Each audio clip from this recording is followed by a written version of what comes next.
Hey everybody, Austin back again with another Longplay video. What's a Longplay video, you say? Oh, that's right, I haven't done one of these in a really long time, so I'm sure half of you guys subscribed to me didn't even know I did these. Actually, yeah, Longplay of Batman Returns on the Sega Genesis, guys, and just a little ways back, just recently actually, I did a long play, sorry, not a long play, I did an actual live Let's Play on Batman Returns for the Sega CD, not the Sega Genesis version. And, you know, after doing the Sega CD Let's Play of it, I'm tempted to say long play, because that's what I used to say all the time. After I did that Let's Play in the Sega CD version, I was tempted to go back and do the Genesis version, or just play the Genesis version. And, because, you know, I had never actually really played the Sega Genesis version of Batman Returns. I had always played the Sega CD version. That was the first version I had, back in the mid-90s. And, you know, I think I loaded up Batman Returns on an emulator for the Genesis a long time ago, just to see if it was any different. And, obviously, yeah, it is different in certain ways. But I wanted to see if it would be different vastly on the platforming segments. So yeah, but you know, I never really dabbled with it too much. I think I played like 5 minutes one time a long time ago, and that was it. And so, you know, my memory was very foggy about this specific version as opposed to the Sega CD game that I pretty much grew up with. So what we're doing here is you know, I decided I would go back and just play the game, but since, you know, the Sega CD version, especially the platforming segments, were really fresh in my mind, I figured now was probably the prime time to go back and do the Genesis version, to kill a couple birds with one stone. I could do a long play, which I'm basically doing right here, and but I could also check out the differences and, you know, make note of them in the video as well as we progress through this long play session. So, yeah, if you guys want to see what the Sega CD version looks like and you haven't really seen it yet, and you're watching this video, I actually have a Let's Play of that. You can just go to my Let's Plays playlist. It should be near the top, provided you're watching this video, you know, shortly after it came out. And, yeah, the Sega CD version definitely has some differences, surprisingly. Most of them are auditory, though. They're not visual, for the most part. There's actually one visual difference at the very end of the game, and I'll make note of that once we get there. But as far as the platforming segments go, the actual level design, the enemy placement, and I'm pretty sure the item placement is pretty much identical to the Sega CD version, or vice versa. Which I found to be kind of interesting. So they basically, when they made the Sega CD version of this game, they didn't really touch the platforming segments too much, or really, not really at all. There's just, again, a couple of things, and again, I'll point those out as we get to them. What I found really interesting about this playthrough, though, is, for one, obviously the music's different. I mean, the Sega CD version uses CD audio, and they're, for the most part, 95% completely brand new tracks in the Sega CD version. So if you're used to playing this game, and you like the game, I definitely recommend checking out the Sega CD one, because the soundtrack is completely different. It's amazing. The soundtrack is amazing on the Sega CD one, but it's also very moody. It's very, very moody in the Sega CD version, whereas this game, the cartridge version, has your typical Genesis kind of beady music, you know, you know, just simple stuff like that. It just kind of grooves along. The Sega CD version is very symphonic and, again, very moody. So, I mean, if you like this game, definitely recommend checking out the CD version. Or just buying the disc, even if you don't have a Sega CD, because you can play the music in a CD player, and it's got a ton of tracks. It's definitely worth it alone just to have it as a music CD. But the other big difference I found in terms of the audio is the sound effects are vastly different on the cartridge. They actually re-recorded the samples in the CD version. For the most part, there are some samples that are, or some sounds that are just regurgitated from the cartridge release, but most of the sound effects have been changed. I think even your punches and your kicks sound a little bit different in the CD version. Yeah, lots of sounds haven't changed. Like right there, when you would kill an enemy in the CD version, it would go like or something like that. It's weird, but in this it goes like you know, typical Genesis, you know, probably, well, yeah, just typical Genesis sound effects, nothing too special. So most of the sound effects in the game on the CD version have actually been changed, which, again, I found to be really surprising. So, and again, that's actually a nice change, I think, to the CD version. Of course, the CD audio is a very nice change as well, but, you know, this being really my first time running through the Genesis game, I actually found a lot of the music to be attractive in that typical Genesis fashion, and the music actually doesn't sound as crappy as I thought it would. It's not as bad as some of the earliest Genesis music. It has some actually pretty cool snare samples here and there, similar to the original X-Men on Genesis. I'd say it's kind of on par with that. It might even be a step above the original X-Men soundtrack. Well, actually, no, it's probably about even with the original X-Men soundtrack. Again, nothing too terribly special, but I actually kind of enjoyed the music as it progressed. It gets a little melodic later on, a little driving, a little edgy. It's cool. I definitely don't have a problem with it. And, you know, if I ever decide to go back and say in the Sega CD one, I just want to play the platforming segments, you know, I'd probably bust out the cartridge version just because I'm not used to the music at all. It's, you know, that's kind of how much I liked the music. I did not dislike it. I enjoyed it. I definitely enjoyed it. It was pretty cool. So, you know, we're already pretty much over halfway through the first act, and I haven't even really talked about the gameplay at all. I've just been drawing comparisons to the Sega CD version so far.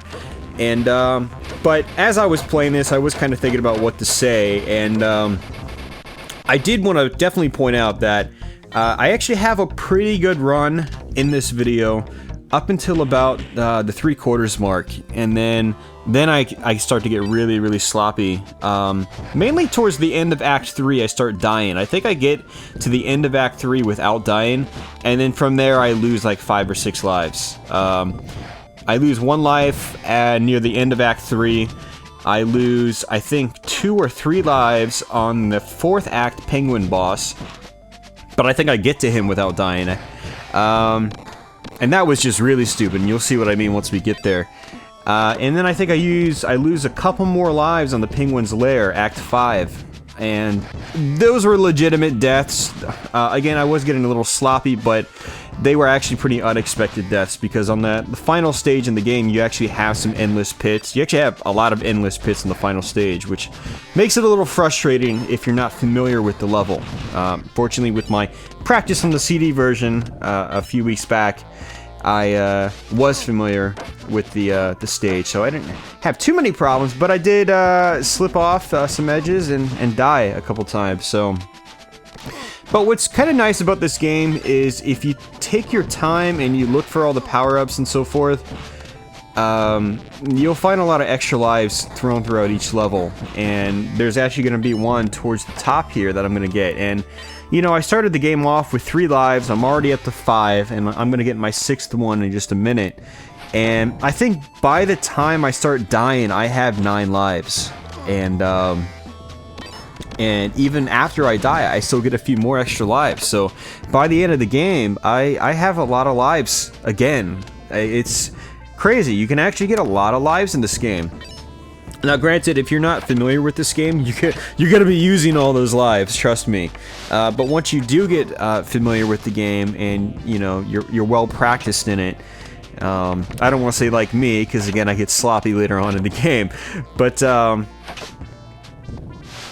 yeah, you know what I'm getting at with that. It's just lots of lives to be found, so definitely search around like I'm doing right here on this area. You want to go to the far left of the screen when you're up on these platforms, and then you want to also go to the far right, because again, the far left gives you a power-up, and then the far right side gives you the extra life.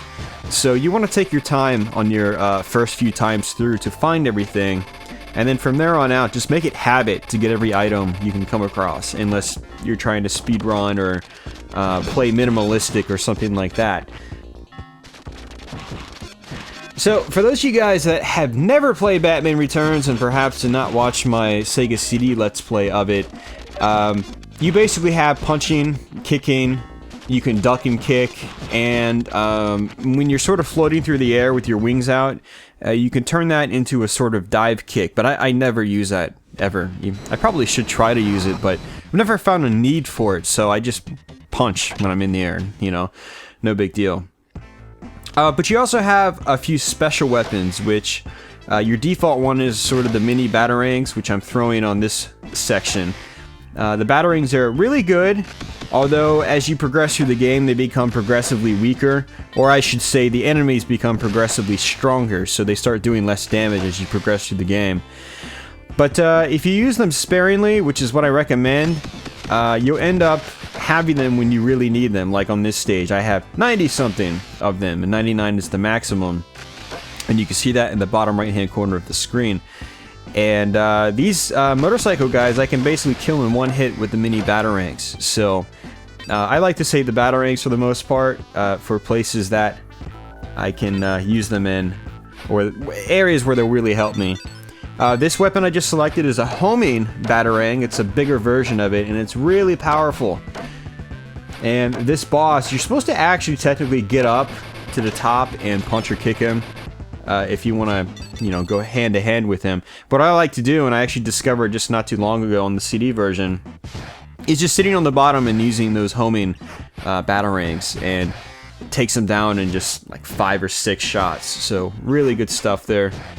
Another weapon you have are these little smoke bombs, and you sort of drop them at an angle, and if they land in the vicinity of an enemy, they'll basically get stunned and they'll start blinking, and from there you can kill them in one hit.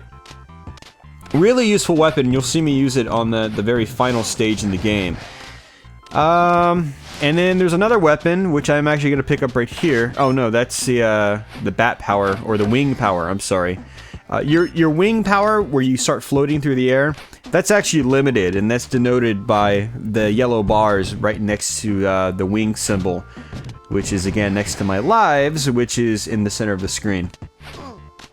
Another of my special items is there's this sort of like rope or hook or something. You just shoot it straight out, and it's basically an offensive weapon. It's kind of like your rope that you attach to ceilings, except it goes straight forward and it does a ton of damage.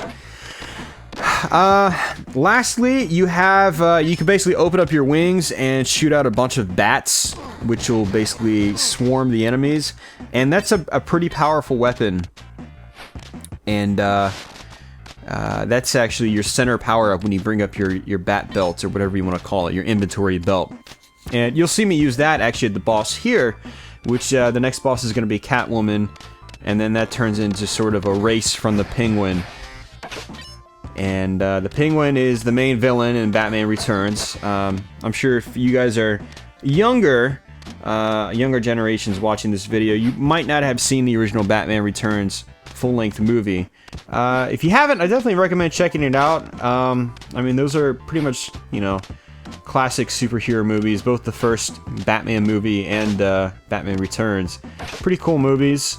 And yeah, so in that, the Penguin is basically the main villain, and he's obviously the main villain in this game. And then in this game, you have Catwoman, which kind of gets in the way here and there.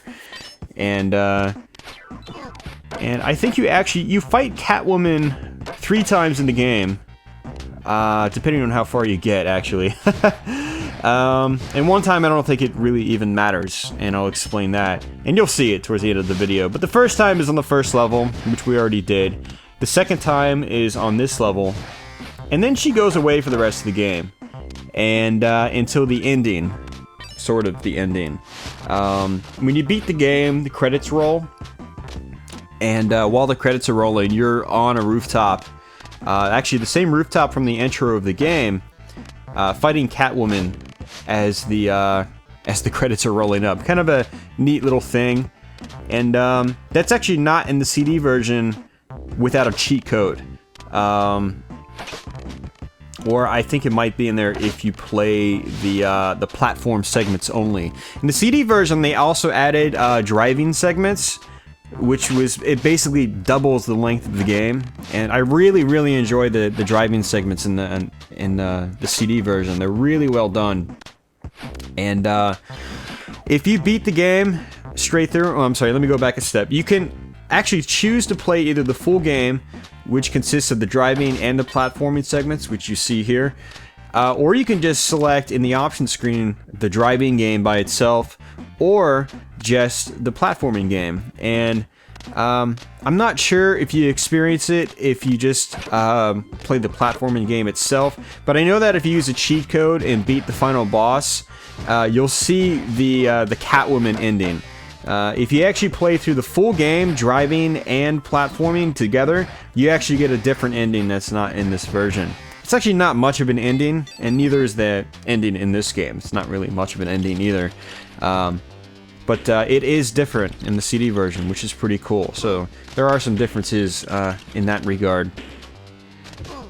Now this boss fight is kind of weird. They don't give you any room to dodge Catwoman. I mean, I don't think I've ever even jumped over her without getting hit. I don't even know if it's possible. So what I recommend you do is bring up your belt and use your bundle of bats, whatever you want to call it, your swarm of bats. I don't know what the actual name for it is because I don't have a manual in front of me. But yeah, really useful on her, but you just have to make sure that you hit her and then you wait for her to stop blinking, because when she's blinking, your special items will just go right through her. They won't connect. And likewise, they won't connect if she's doing her hop across the screen. So you have to watch out for that as well. So wait for her to stop, wait for her to start whipping you or something like that, and then toss them out, and you'll take away, I think, 2 or 3 hit points from her. The life bars are at the bottom of the screen next to your lives, and the white bar at the top is your life bar, and then the sort of red bar at the bottom is the boss meter. Now what I found kind of interesting in this version as well, which is not in the CD version, is when your health bar gets down to 3 pellets left, it starts making kind of a really annoying sound, letting you know that your life is low. In the CD version, they don't do that. So it's kind of interesting how in the CD version they adjusted some things. And in a lot of Genesis games that made the transition to the Sega CD, they didn't really change much at all. So I found it to be kind of interesting how they actually modified a couple of things in this Batman Returns. Some things for the better, others not for the better, and that's really mainly in terms of one graphical effect I'm talking about towards the end of the game. So we're pretty much about halfway through the game already. If you know what you're doing, you can actually progress through this game pretty fast. I think it takes me about a little less than 40 minutes to actually beat the game, and you know, it actually would have taken me a couple minutes less had I not died. So I mean, I'd say if you can just bolt right through the game, 30 to 35 minutes maybe, if you know what to do, and maybe even less if you don't want to go for all the power-ups. If you want to try to speedrun the game, you know, like not go for these extra lives and whatnot, if you're really confident that you're not going to die and you don't need these special powers, I could picture the game taking you maybe 20 minutes to get through, maybe 25, something like that. So if you really know what's up, you can probably just bolt through the game pretty quickly. But this playthrough took me about, I literally think it was like 38 minutes or something like that, or maybe 37, so according to the clock on my recording software. So, but we're already pretty far. Yeah, we're just about 20 minutes into the video, just about. So we're just about halfway through. Oh, actually, I'd say we're pretty much at the halfway mark as I say that. Now, if you notice, I hop a lot when I'm playing, and that's because you actually progress faster when you hop as opposed to just walking. Batman's actually a little bit slow when he walks, so, you know, yeah, I like to hop. But you do have to watch out and be careful. If you want to hop, you have to be careful about what's coming up ahead. And on this segment, it's not... Yeah, I kind of know what's coming up ahead, which is why you see me hopping, and then I'll stop, and then I'll walk forward, and then... Yeah. You definitely don't want to hop, though, when you've got these fire chicks there. They blow that fire, and basically, you have to just duck, move forward, duck, move forward. Well, a little bit of slowdown there. That's something that they completely erased in the Sega CD version. There was no slowdown in that game. or at least not on the platforming segments. There is slowdown in the driving segments of that game, but that's, yeah, no point in comparing that because those aren't even in this version of the game. So, I think I make a little slip up here. I want to actually jump and use my floating power. Yep, and I slip off the little cabinet there, so there was a smoke bomb power up there, but they're not really necessary to grab it because I think I'm already pretty high in the inventory right now. Now on this segment, they actually changed the sound effects on these guys in the CD version. They make a very high-pitched squeal in the Sega CD version, and you know, they kind of do the same thing in this. And their pitch, the pitch on their sound effects rises just like they do in the CD version, but the sound used is completely different, and it's not as crisp, it's not as high fidelity. It's yeah, it's kind of interesting how they swapped that was one of the main sound effects I noticed that they just totally changed going to the CD version of this game. So now there was actually something I missed towards the earlier part of the video in the first act. When you're inside the cathedral and sort of behind the tinted glass where it's flashing, in this version it actually makes sort of thunder style sounds, or you know, as close to thunder sounds as the Sega Genesis sound chip can do.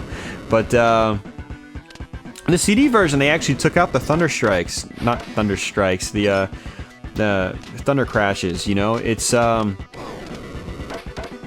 I mean, I just found that to be kind of interesting that you hear thunder in this version, but you don't hear it in the CD version, and I think that's something that they should have left in for the CD release.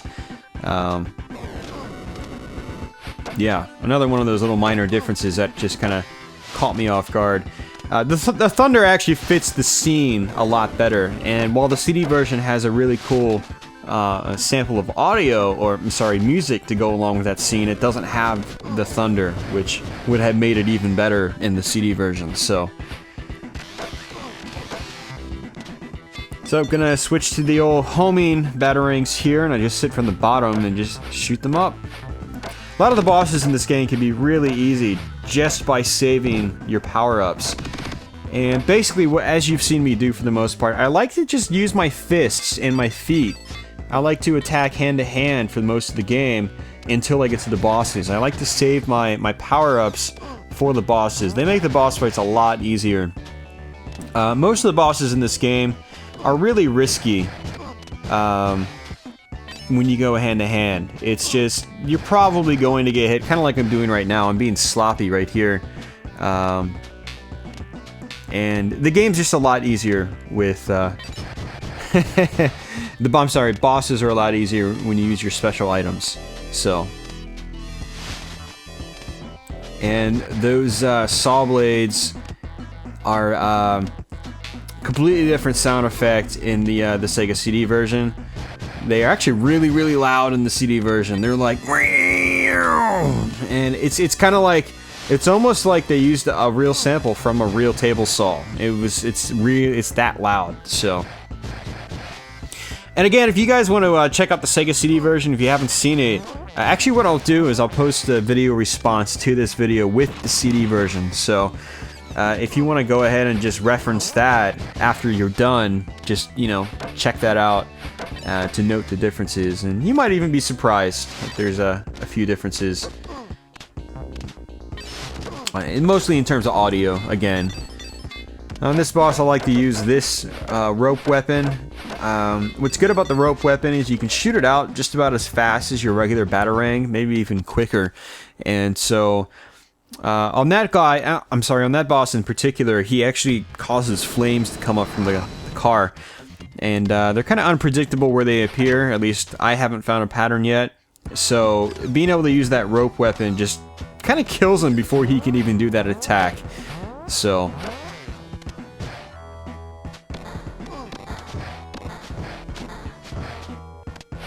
alright, so we are on Act 4, and you know, to be honest guys, I think this is where the game sort of becomes less interesting from a platforming perspective.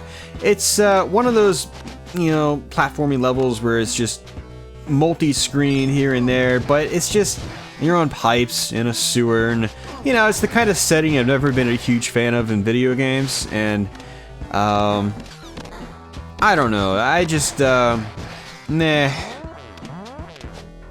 It just doesn't, I don't know. It's another level, I guess, but, I don't know, maybe I'm just saying that because I haven't played these last two stages as much as, the earlier stages in the game, which I'm familiar with. For those of you guys that, you know, didn't know, I just recently beat the CD version for the very first time in my entire life, just a few weeks prior to doing this video. And, these later stages in the game, I had actually rarely gotten to in the CD version. And it wasn't until just recently when I practiced them, that I was able to get to them and beat them consistently. But going through them and practicing them, I don't know, something about them just didn't really click with me. Like, I just didn't really care for them all that much, to be honest with you. The bosses are cool. You know, this boss, you know, he's got a pattern. Wait for him to drop his flame so you can jump or duck it, and then shoot him a few times. And once you shoot him with 3 batarangs, he goes down and then he reappears somewhere. And it's pretty cool, but the level itself is just, meh. Just seems kind of bland to me. Not a whole lot that's interesting. Easy to get lost. That's probably the biggest thing I don't like about it. And the last level is the exact same way, except that in the last level you have a lot of easy ways to die, which makes it even more kind of a nuisance. I'd actually much rather play this level than the actual final stage in the game, and you'll see what I mean once I start dying. Now you can actually destroy bullets in this game, which you'll see me doing a few times here on this stage because of these old farts that shoot these like little turrets at me, these crank turrets. And you can actually, again, kick the bullets. And this is a secret area right here. And there's going to be an open entrance, and what I like to do is actually fall down and collect all the power-ups before I exit.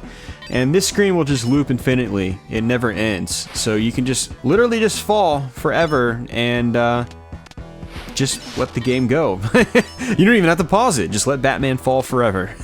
Walk away, get a drink, come back later. He's still falling. So yeah, there's basically no risk by going in that pit.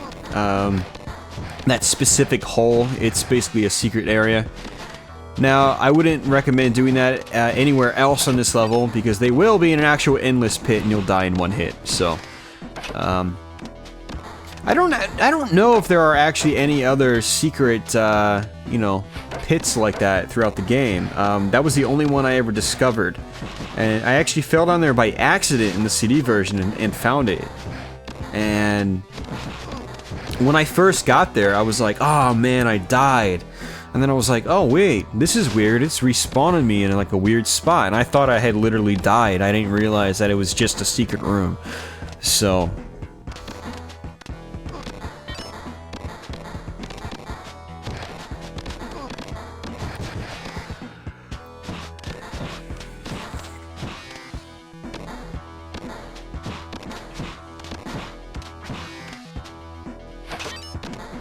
we're making some progress. We're getting close to the boss, and this boss I die at like 3 times. It's pretty stupid actually, because I rarely die at this boss, at least not recently. The goal is to destroy his cannon, and as you'll see, I pretty much let the cannon kill me quite a few times. I try to get slick here. I try to start using my stronger power-ups on him. And what happens is the penguin runs into me, I think, and he knocks me into a hole, which gives me my first death.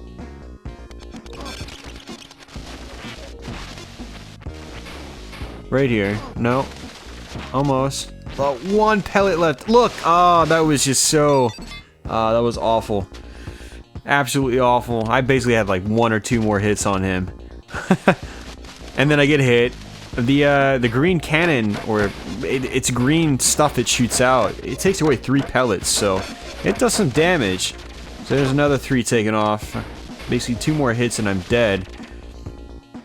Unless I get hit by the penguin, he doesn't do nearly as much damage, so... Oh, yeah, he takes 2 pellets away. And then I'm gonna jump on that platform and die. Like an idiot. I should have jumped down and went for the cannon.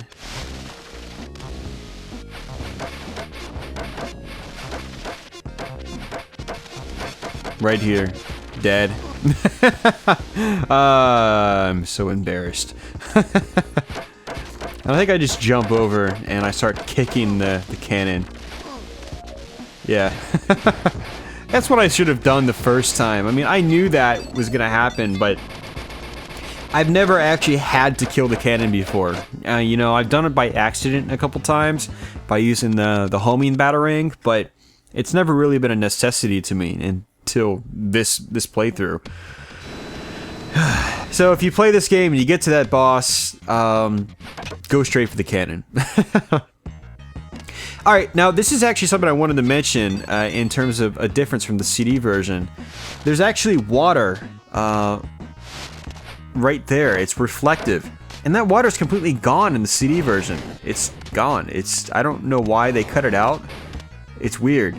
But that was actually you know, a big difference. I'm surprised they actually took out, because you know, I liked those reflective or those fake reflective scenes in Genesis games. Like Rocket Knight Adventures does the exact same thing to a really, really cool effect, and I wish they kept that in the CD version, because when I actually first got to this level in the CD version, I didn't know those were endless pits at the bottom of the screen.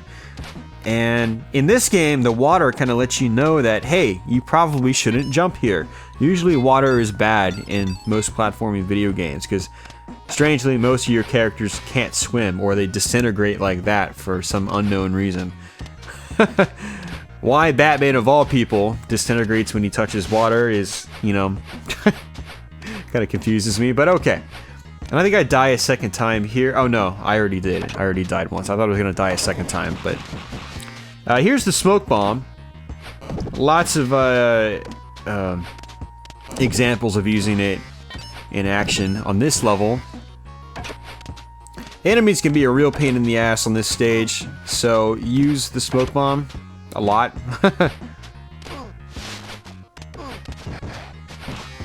And there's some breakable walls in this level too. You can kind of see cracks in them.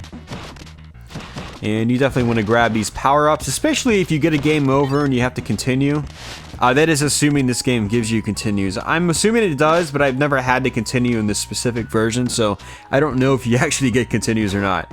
I know in the Sega CD version you get a limited amount. It's like 3 or 4 continues in the CD version, which is actually kind of absurd because the CD version is twice as long as this game, so you really, really need those continues. I really think the CD version should have given you unlimited continues, because it's really difficult. The CD version is actually more difficult than this game, because the driving segments are going to take a lot of practice I think for a lot of people, especially the last driving scene, where it's basically just 6 scenes of dodging for really long periods of time, like 2 to 3 minute intervals. You're dodging like crazy. It's hard to explain, but again, check out my Let's Play. You can check out the final driving act from the CD version, and you'll just kind of shake your head at sort of the craziness that is the final driving segment of the CD version. So yeah, that game is basically doubled in length, and you only get 3 or 4 continues, and it's really, really frustrating. I had to use the cheat code level select in order to practice the final stages, in order to finally be able to beat that game.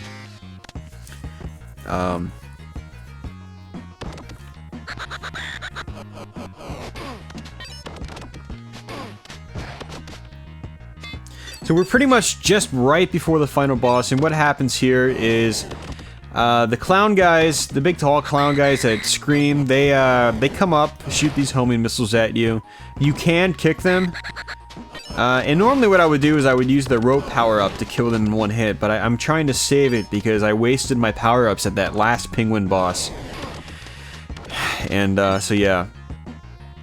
Taking the damage. So basically what happens is the tall clowns come out, and then the bazooka guys come out. The bazooka guys always come out first underneath you, at least on this platform. And then they come out from the right small platform, and you have to jump right away, which I didn't do for some reason. You have to predict it. They basically shoot a bazooka at you, and it does damage, so... But one thing I meant to mention earlier is that on several screens in this game, when the screen fades out and fades back in, those are segments where you get all your health back. So as you can see, my health is full because it basically gave me all my life back because the screen faded out. And that's something you want to take advantage of in this game. Don't feel bad about getting hit if you know that the screen's going to fade out and you're going to get your health back in just a minute. Now you see a big heart over there and you're probably saying to yourself, hey, you should probably grab that, but I actually like to save it until I defeat the duck version of the penguin. Because you have to go straight into the final form of the penguin without any health regeneration. Now there actually are a couple heart pieces at this fight, but they can be a little risky to try to get. You might end up dying just trying to get them, so...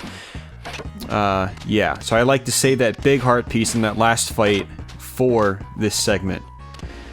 Now, there's a very specific pattern on Penguin. He shoots out 2 bullets. You want to kick the first one, because it'll freeze you. And you can see what I'm doing here. He's actually got a little machine over there that basically keeps him from dying. You have to destroy the machine first. And I like to use the Batarangs on it. And there's a simple pattern here that you see me doing. So, hit him a few times, jump back over. Oh, I got hit. Kick it, jump over the second one, jump over, Batarang. It's almost destroyed. It does a lot of damage to you too if you touch like the little bolts it shoots out. There we go, it's done. Now you just gotta pummel the penguin. You just follow the same pattern.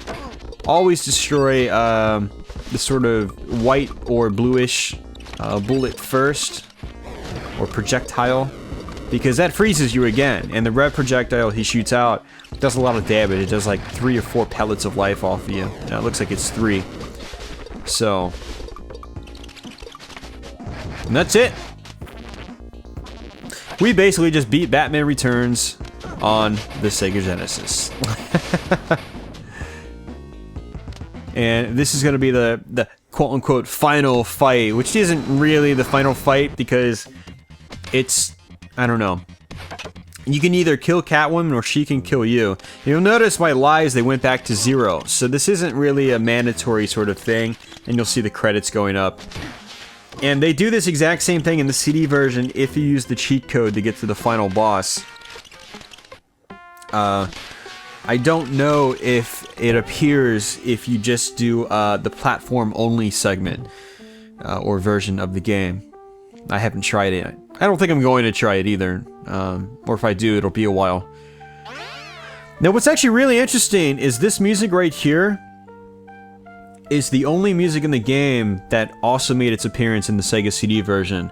This is actually the intro music or title screen music from the CD version. Except the CD version is just, wow, its rendition is awesome. This is very simplistic, but yeah. And there's actually also one more track I found in the sound test menu that's also in the CD version. And in the CD version, they basically combined both of them, which makes up the title screen. So, pretty interesting stuff. Especially for me, coming from pretty much growing up with the CD version of the game and never really playing the cartridge version. Alright guys, well, that is basically it. That's Batman Returns for the Sega Genesis, a straight long play of this game. Now, I don't usually do long play videos anymore, and this is actually something I meant to sort of touch on at the beginning of the video, not the end. But yeah, these days, when I do these kinds of videos, I prefer to do Let's Plays. I play them live, because, for one, doing Let's Plays actually takes half the amount of time to record, because I'm already recording the voice track while I'm playing the game.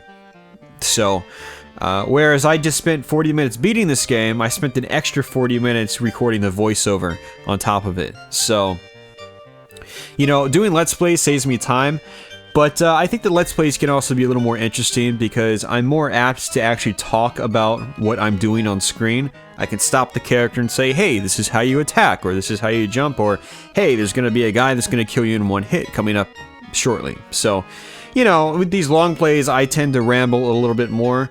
But there are also some games I wanted to long play that I don't think are possible for me to long play without extreme frustration. One is Super Ghouls and Ghosts on the Super Nintendo. There was a period of time where I spent like 2 weeks trying to record the footage to do a long play straight through without continuing, no dice. I just could not do it. So, and it was an extremely frustrating process. And it was at that point I was like, you know what, I should just do Let's Plays, and if I don't beat the game live, then I don't beat the game live, and I still have that video and my tips and tricks to give out to people as I play the game. So that's why you guys don't really see long plays from me anymore. Now, there might be a couple games that I can do an actual long play of here and there, but this was a special case, so I wouldn't expect any more actual long plays anytime soon. But I figured since I could definitely beat the CD version, I can definitely beat the cartridge version, so I might as well just do a long play on it. So I did, and here it is. So with that in mind, guys, yeah, stay tuned, watch out for more Let's Plays in the coming weeks, but don't expect any more long plays.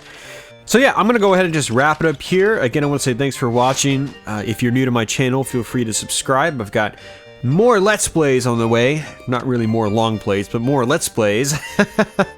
And for everybody else, thanks for watching again, and I'll be back soon. So until then, guys, take care.